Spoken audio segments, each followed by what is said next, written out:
Tiniyak ng pamahalaan na patuloy ang ginagawang hakbang ng pamahalaan upang matulungan ang mga kabataang nasa lansangan.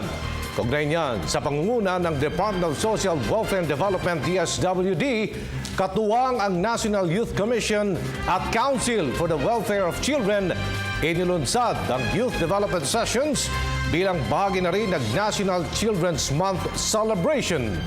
Si Sweden Velado sa detalye.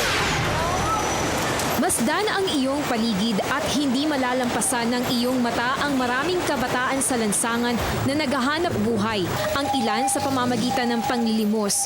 Nariyan din ang rugby boys at ilan sa mga menor de edad na ito na papanood natin sa telebisyon dahil sa kinasangkutang krimen. Ano nga ba ang ginagawa ng ating pamahalaan para sa mga batang Juan de la Cruz? Yung mga wala talagang families, no, ina-assess yun, ina-evaluate. Pag talagang wala parents, walang family, walang relatives, no? They are being evaluated and then temporarily muna nasa shelter namin ng DSWD plus yung mga NGO natin na accredited and then established yung availability for adoption.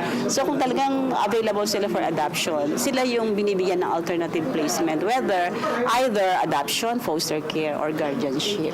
Sa pagtutulungan ng Department of Social Welfare and Development, National Youth Commission at Council for the Welfare of Children, inilunsad ang Youth Development Sessions. Ang Youth Development Sessions po, matatandaan po ninyo, in-expand ang Pantawid Pamilyang Pilipino program kung saan kino-over pati yung mga anak ng 4-phase beneficiaries hanggang 18 years old.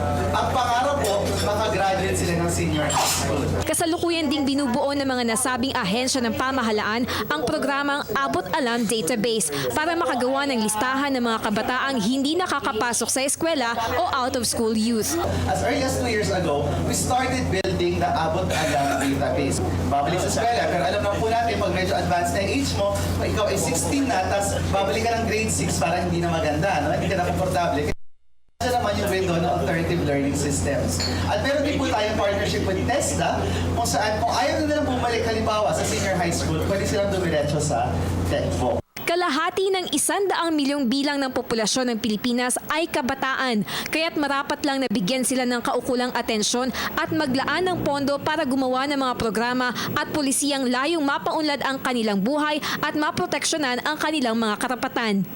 Bilang bahagi ng pagdiriwang ng National Children's Month, gaganapin sa 21 ng Nobyembre ang Araw ng Kabataan sa Carino Grandstand simula alas 9 ng umaga hanggang alas 12 ng tanghali. Inaasahang dadaluhan ito ni Pangulong Benigno Aquino III. Para sa Telebisyon ng Bayan, ako si Sweden Velado.